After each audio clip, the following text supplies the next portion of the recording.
Aleluia. Ainda de pé, abramos nossas Bíblias no livro de Esdras, capítulo de número 10, versículos 1, 2 e 3. Perdão, 1, 2 e 4. Esdras, capítulo de número 10, versículos 1, 2 e 4. Vamos acompanhar no Data Show, na projeção. A minha tradução é um pouco diferente, mas você pode acompanhar comigo. E enquanto Esdras orava e fazia confissão, chorando, prostrando-se diante da casa de Deus, ajuntou-se a ele, de Israel, uma grande congregação, de homens, mulheres, crianças, pois o povo chorava com grande choro. Então Secanias, filho de Jeiel, um dos filhos de Elão, tomou a palavra e disse a Esdras: nós temos transgredido contra o nosso Deus, e casamos com mulheres estrangeiras dentre os povos da terra, mas no tocante a isso, ainda há esperança para Israel. 4.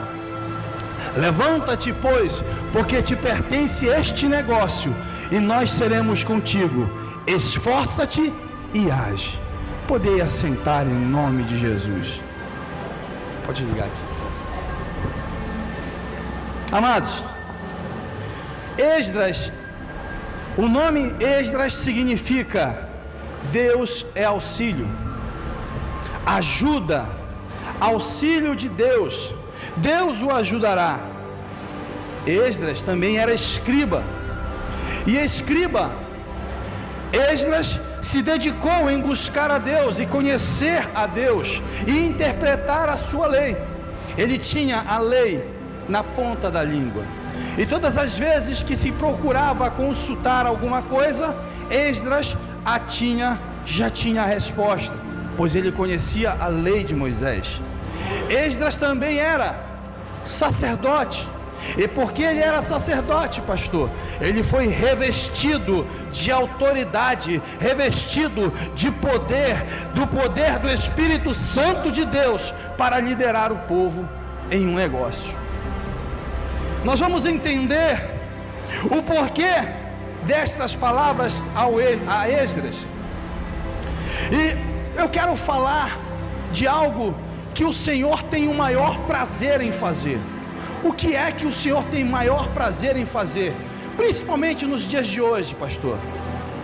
Restaurar, reedificar, reconstruir.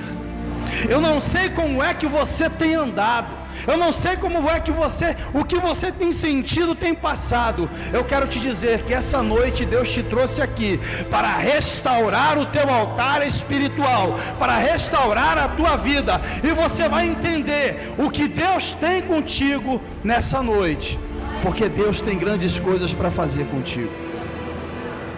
A palavra de Deus diz que o povo chegou a um determinado momento, passou a se negar a ouvir a voz dos profetas, não dava mais ouvidos. Em vez de seguir os conselhos dos profetas, pastor, profetizei ali, eu vi ali, vi o pastor, glória a Deus, aleluia.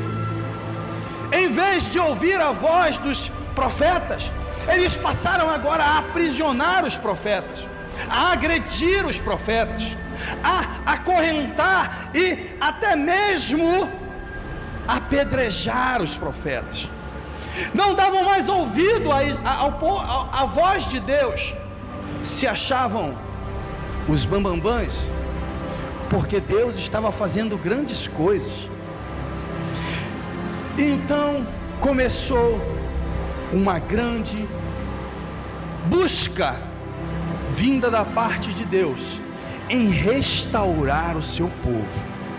Israel, agora, no coração de Deus, começa a despertar a ira, porque já não obedecia mais à vontade, já não fazia mais a vontade de Deus, e Israel é entregue nas mãos de Nabucodonosor, rei da Babilônia.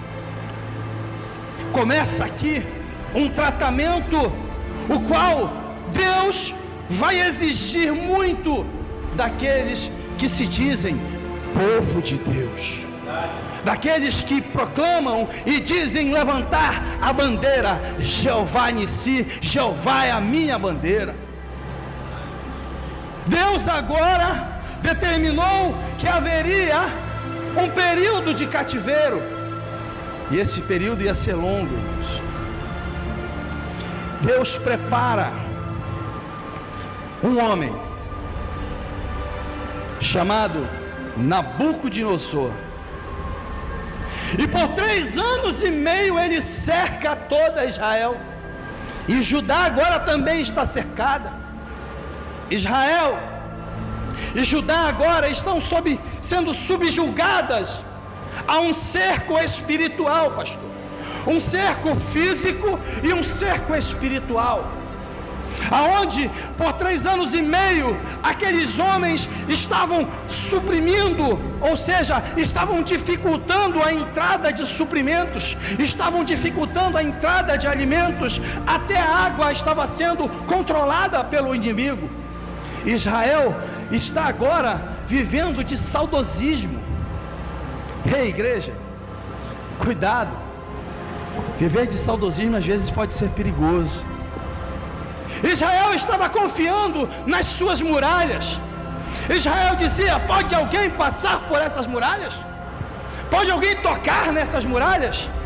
Pode alguém ter forças para vir contra o Deus que está aqui dentro? Só que Israel se esqueceu do seguinte: não eram as muralhas que eram fortes, o que era forte era o Deus que estava no meio de Israel. A muralha não tinha força alguma.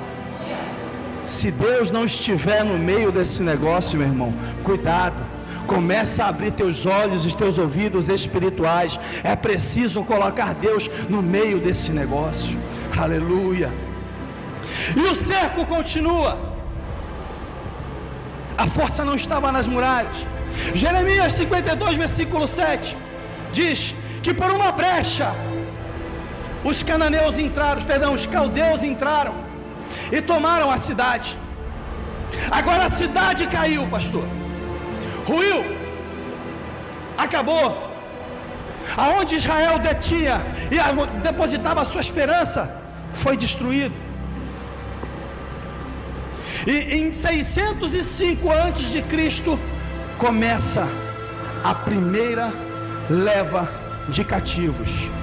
O rei Nabucodonosor leva os jovens e os mais entendidos para servir a corte do rei.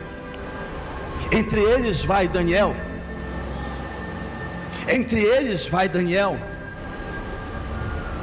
Em 597, a segunda leva. Agora vão os artesãos, e entre eles Ezequiel, filho de Buzi, e eles foram levados para o norte. Eles foram levados para perto do rio Quebar, na Babilônia, e ali um acampamento chamado Tel Abib. Ezequiel, ele foi levado na segunda leva. Eu entendo aqui, meus amados, que Deus está cumprindo o seu propósito, e leva agora a segunda leva. E lá no meio daquele povo, eu olho e digo e vejo, a palavra de Deus me diz que Ezequiel teve um chamado, e diz a palavra de Deus que o Senhor teve um encontro com Ezequiel: põe-te de pé e eu falarei contigo, e serás profeta no meio do meu povo. Eu quero te dizer nessa noite, meu amado, eu não sei o que você tem passado, eu não sei quais têm sido os levantes que têm sido trazidos diante de você na sua vida, mas eu quero te dizer, mesmo no meio desse cativeiro, ainda há profeta do Senhor para estar do teu lado, ainda há profeta de Deus para pregar para você o arrependimento, ainda há profeta de Deus falando que vale a pena se arrepender, vale a pena se voltar ao Senhor, vale a pena. A terceira leva vem agora, e Jeremias, que tinha ficado, e eu me lembro de uma passagem que está lá no livro de Lamentações, no capítulo de número 3, versículo de número 29, vocês vêm a mim, coloca a boca no pó, talvez ainda haja esperança para Israel. Eu não sei o que você tem passado, meu amado, eu não sei qual tem sido a luta, a adversidade, o levante, mas eu quero te dizer que essa palavra é para mim, é para você. Vem ao Senhor, põe a tua boca no pó e clama: há talvez ainda esperança para essa situação. Meus amados, restauração não é o pastor que faz, restauração não é o homem que faz, restauração quem faz é Deus. Se você deixar Deus tocar no teu coração, se você deixar Deus ser o Senhor da tua vida, ser o ponto mais alto, você vai ver que tudo aquilo que Ele planejou para você se cumprirá, e nenhum dos pensamentos dEle poderá ser impedido na tua vida, nenhum. Meus amados, eu preparei essa palavra durante 3 semanas, e eu falei assim: meu Deus, será que é para mim falar isso para a igreja? Será que é para Deus? Será que eu tenho que falar isso mesmo, Senhor? Porque aqui, meus amados, falar de cativeiro é falar do que a igreja tem vivido hoje.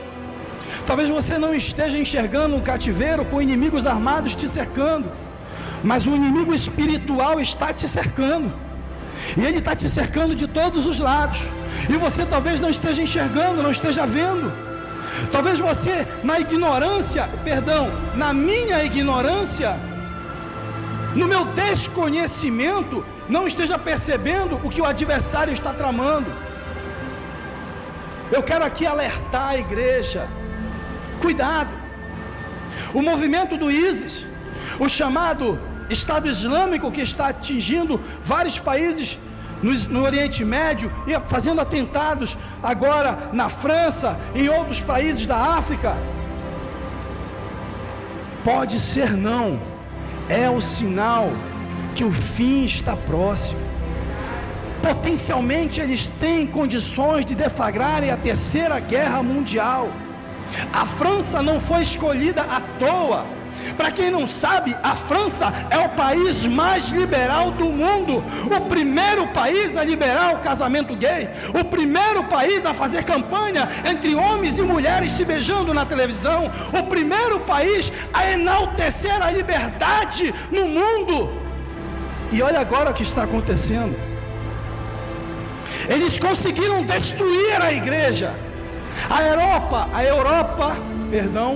Europa está passando uma crise espiritual de identidade. Glória a Deus.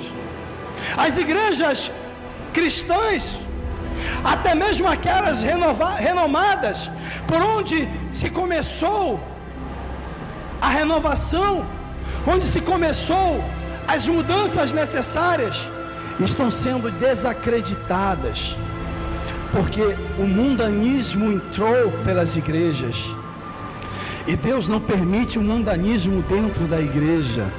Deus não permite as coisas do diabo dentro da igreja. Deus não permite o pecado dentro da igreja. Deus abomina o pecado no seio da igreja. Deus quer uma igreja comprometida. Deus quer uma igreja santa. Deus quer uma igreja lavada, remida no sangue do Cordeiro.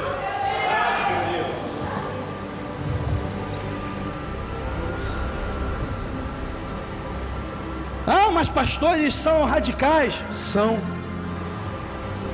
radicais. Mas quem está destruindo a França e a Europa não são os moradores apenas lá da Ásia, do Oriente Médio. São os filhos dos franceses, são os ingleses, são os alemães, são os espanhóis que se convertem ao islamismo radical e pregam a morte dos infiéis. Lá no passado, 600 e poucos anos antes de Cristo, o Senhor permitiu que o povo de Israel fosse levado cativo. E no cativeiro houve um funil espiritual. Pastor, que funil espiritual é esse que o Senhor está falando? Somente aqueles que colocaram no seu coração não se corromper, não se entregar às coisas daquela comunidade que estava entrando ali, as coisas da Babilônia, as coisas da Pérsia, somente esses conseguiram sair com vida daquele lugar. Os demais, meu irmão, a grande maioria padeceu. Deus estabelece um cativeiro, e o tempo do cativeiro deveria ser de 70 anos, e o profeta Miqueias diz que a Babilônia era o lugar do cativeiro.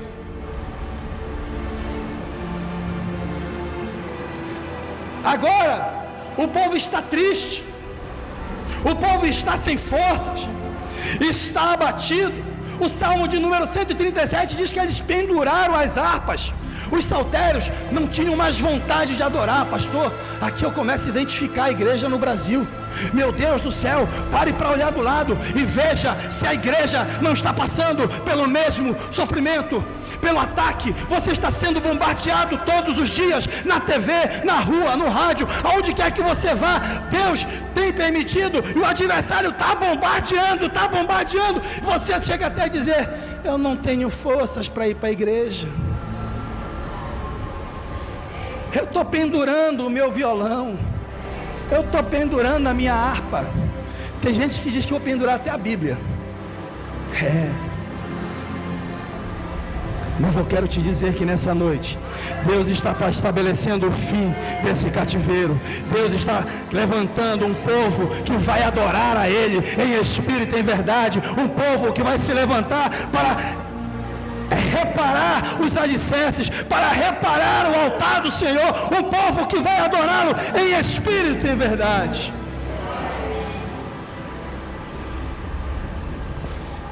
Saiu do meio daquele povo, e a palavra dá um nome a eles de remanescentes, os que saíram do cativeiro e agora começam a restaurar o povo. Tem um historiador que é muito conhecido, o pastor gosta muito dele, falando o nome dele é Flávio Josefo, que ele diz que levantou-se um rei dado por Deus, o nome dele é Ciro, e no primeiro ano do seu reinado ele estava a examinar o livro das crônicas dos reis, e ele descobriu que 160 anos antes dele nascer, o profeta Isaías, o filho de Amós, tinha profetizado que Deus levantaria que o nome dele era Ciro, e que ia na frente dele, endireitando as veredas, quebrando as correntes, e que eu vou dar os tesouros da escuridade a ele. A palavra de Deus diz que o tempo da escuridade, ela antecedeu a Ciro. Era o tempo onde Israel e Judá não davam ouvidos ao Senhor, faziam o que queriam. E Deus está dizendo para mim e para você hoje: esse tempo está acabando, pastor. Deus já estabeleceu um ponto final nesse sofrimento. Deus já estabeleceu um ponto final. Eu não sei quem é que se levantará. Talvez não seja o pastor Rodolfo, talvez não seja o diácono Domício, talvez não seja nenhum aqui nessa igreja, mas eu tenho certeza que Deus vai enviar um ajudador para abençoar. Eu tenho certeza. Diante da revelação, Flávio Josefo diz que ele chorou muito, porque ele viu que Deus tinha preparado os planos para a vida dele. Diante daquilo ele não teve outra oportunidade, não teve outra, como é que eu vou dizer, ele não podia tomar outra decisão. Ele dá o edito: povo de Deus, povo de Israel, quem quiser voltar para Jerusalém e reedificar, pode voltar. Eu estou dando a liberdade agora. Deus está dizendo para você: é momento de você tomar a tua posição e dizer: eu vou reconstruir o meu tempo, eu vou reconstruir a minha vida, eu vou reconstruir. Aleluia.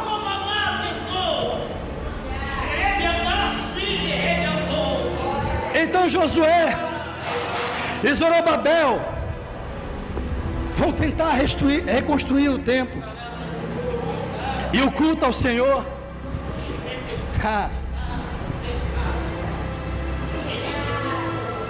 Aí, irmãos, quando os alicerces já estão prontos, e o povo já está ali pronto para adorar, vai começar o sacrifício. A partir do capítulo 3, começa a dizer, e vem falando, enumerando as coisas que estavam acontecendo. A palavra de Deus me diz que mais de 40 mil judeus estavam com Josué e Zorobabel. Mais de 40 mil disseram: eu quero reconstruir. Eu não sei em que número você está, eu não sei qual é a posição que você quer tomar, mas eu quero te convidar, junto com o Espírito Santo que está aqui nessa noite, vamos reconstruir o nosso templo espiritual para adorar a Deus. Mas cuidado,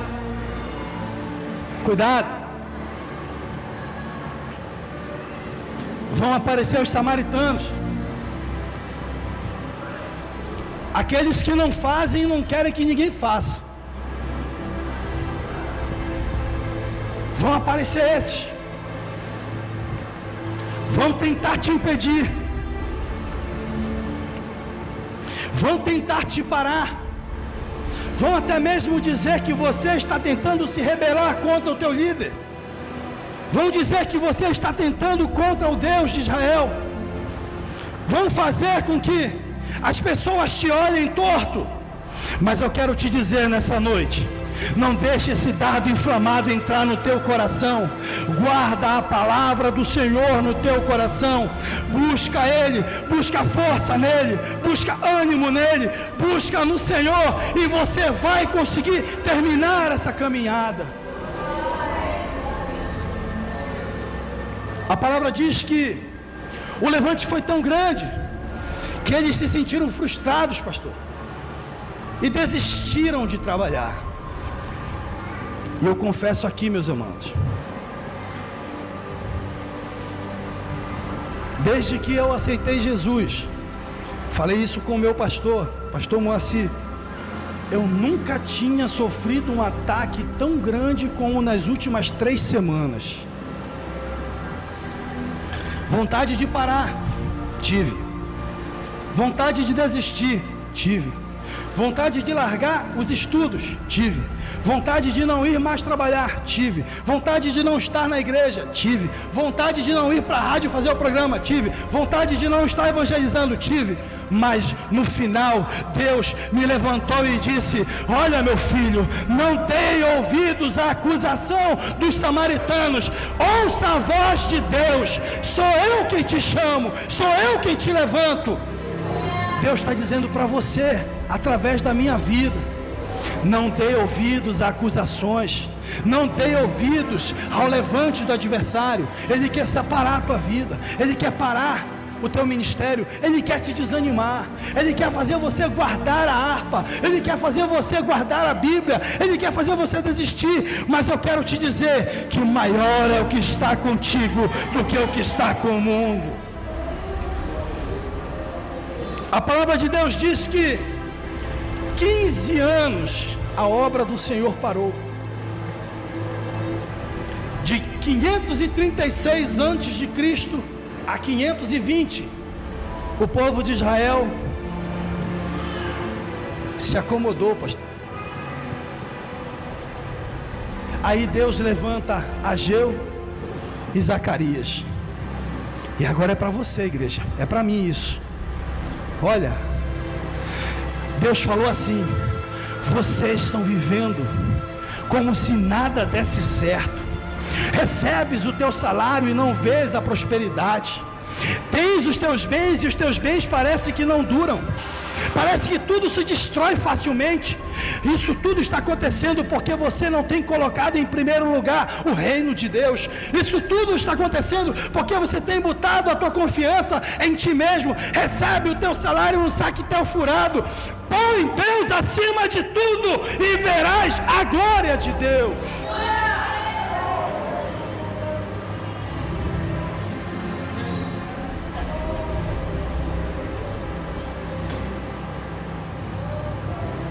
Ah, pastor, não tenho mais condições.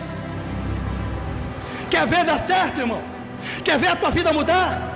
Toma uma posição com Deus, põe Ele em primeiro lugar, e tu verás a glória de Deus. Aleluia. Talvez você olhe para o pastor Rodolfo e diga assim: pastor, é fácil, o senhor está na marinha.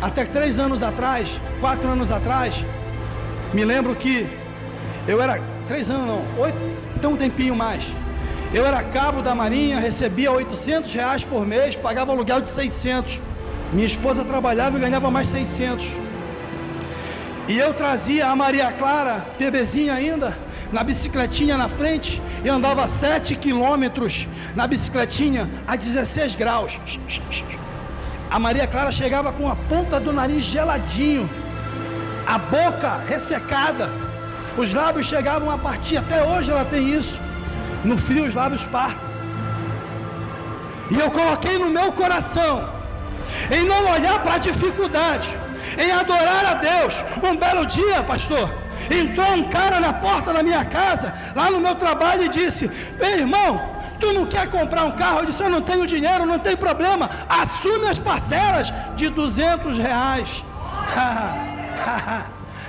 Meu irmão, assume as parcelas. Meu irmão, não é prosperidade não, não é teologia da prosperidade não, é que Deus sabe a tua necessidade.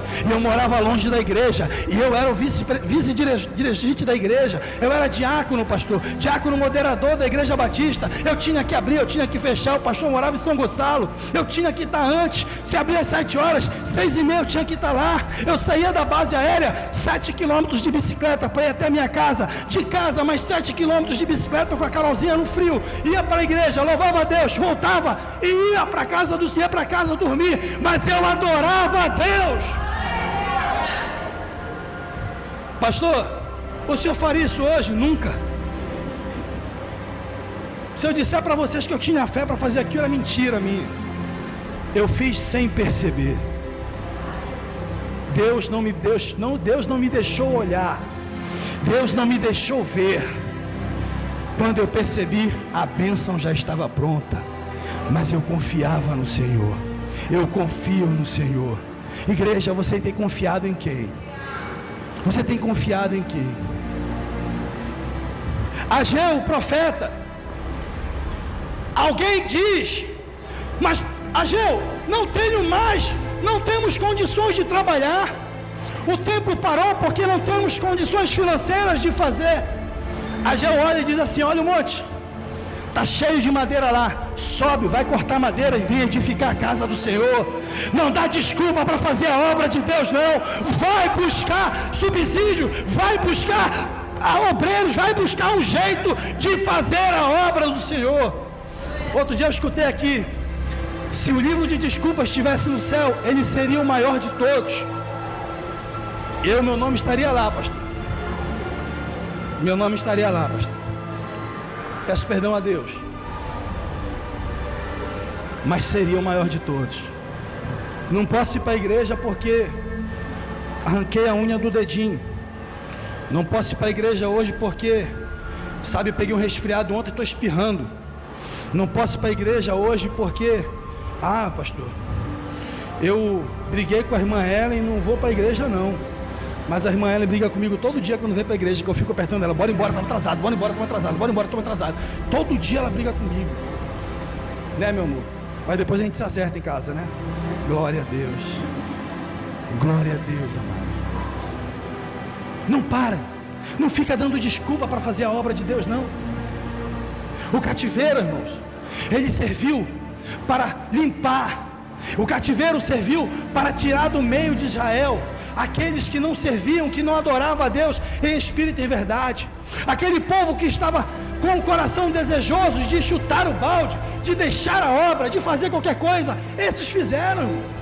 Se esqueceram mesmo de Deus e se embrenharam no pecado, não estão nem aí.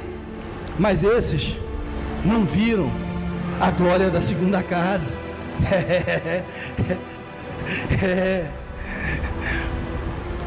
Lá o versículo dos pentecostais, Ageu 2:9, não é isso, pastor? A glória da segunda casa será maior que a da primeira. Mas, irmão, mas dói, porque depois dessa profecia, 50 anos se passaram esperando a glória da segunda casa. Aí aqui entra Esdras. Aqui entra Esdras para falar para mim e para você o seguinte: irmãos, quer ver a glória da segunda casa ser maior que a da primeira? Quer ver o milagre acontecer dentro da tua casa? Eu não sei o que está acontecendo não. Talvez você esteja vivendo um cativeiro pior do que Israel, pior do que Judá. Mas eu quero te dizer o seguinte: a glória da segunda casa só será maior que a primeira depois que você arrancar o pecado de dentro da tua casa. Enquanto você estiver namorando o pecado, não tem glória na segunda casa não, pastor. Não há glória na segunda casa, porque a palavra de Deus diz que eles esperavam a glória, mas eles tinham transgredido o que o Senhor tinha dito lá em Deuteronômio 7. Não criará laço algum com esses povos, ateus, cananeus, todos os zeus da vida. Ou seja, não cria vínculo com povos estranhos. A televisão está ligada dentro da tua casa, não dá ouvidos a ela.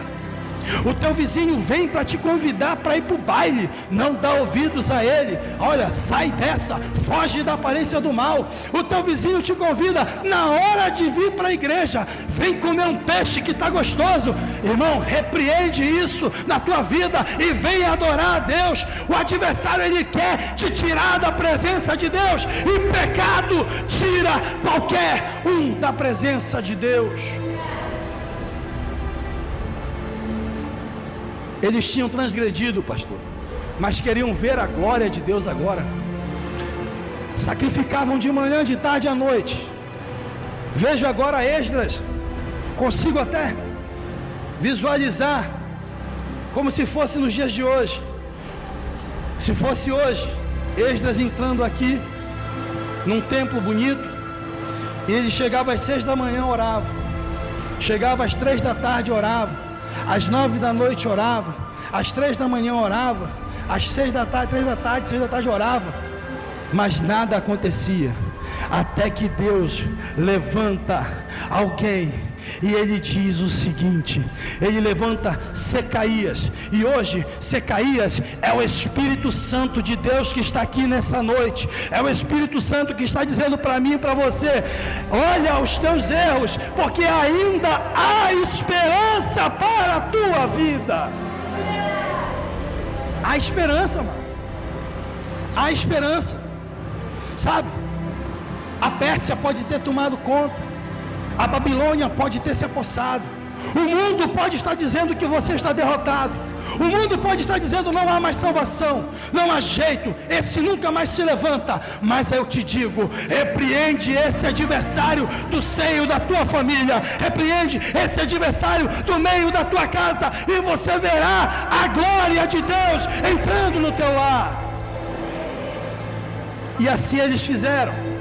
No capítulo de número 4 diz assim: levanta-te. Levantar, meu irmão, não é só dizer assim, eis-me aqui. Não, levantar e dizer: ei, eu quero mudar tudo isso que está errado, fora, fora, fora, fora.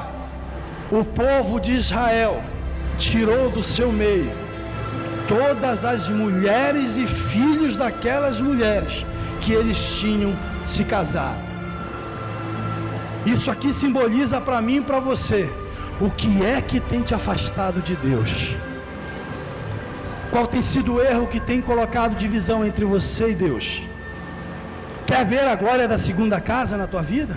Quer ver a glória de Deus entrar na tua vida? Separa hoje o teu pecado. Não responde para mim não, fala para Deus. Fala para Deus que é Ele que é capaz de restaurar o teu templo, é Ele que é capaz de restaurar a tua vida, é Ele que pode fazer a mudança. Mas levanta-te, toma uma atitude, muda de vida.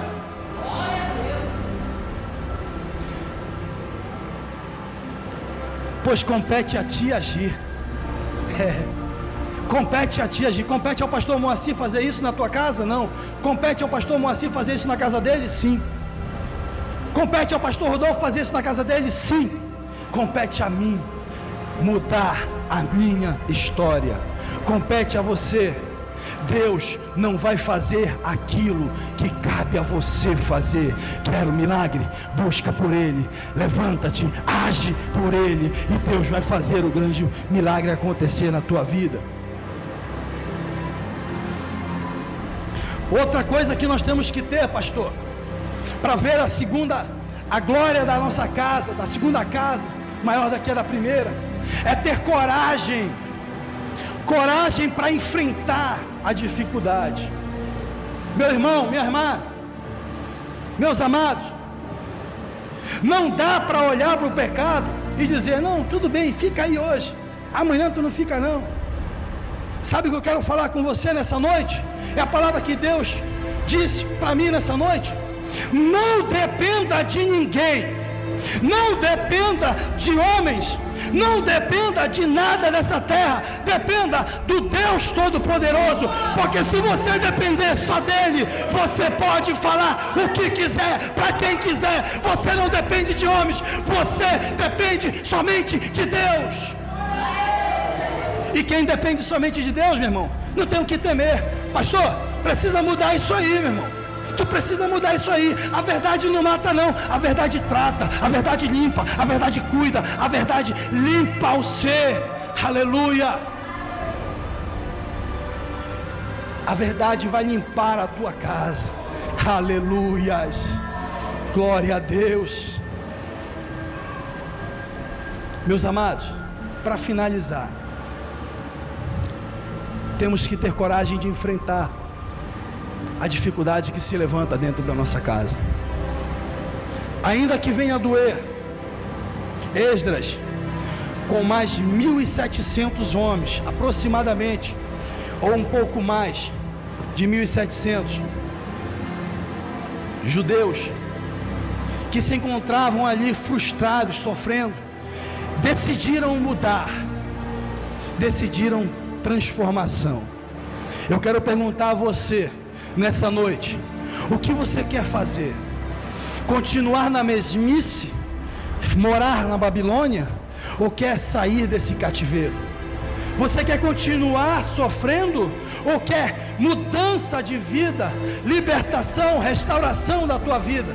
Isso você vai responder para você e Deus, não é para mim não. Mas se você entendeu essa palavra hoje, eu quero te convidar a vir aqui na frente, e nós vamos orar por você, porque haverá libertação, haverá cura, haverá milagre, haverá mudança de vida. Aleluia. Eu convido você a se colocar de pé, e quem entendeu essa palavra e diz, eu quero mudança, vem aqui à frente, nós vamos orar.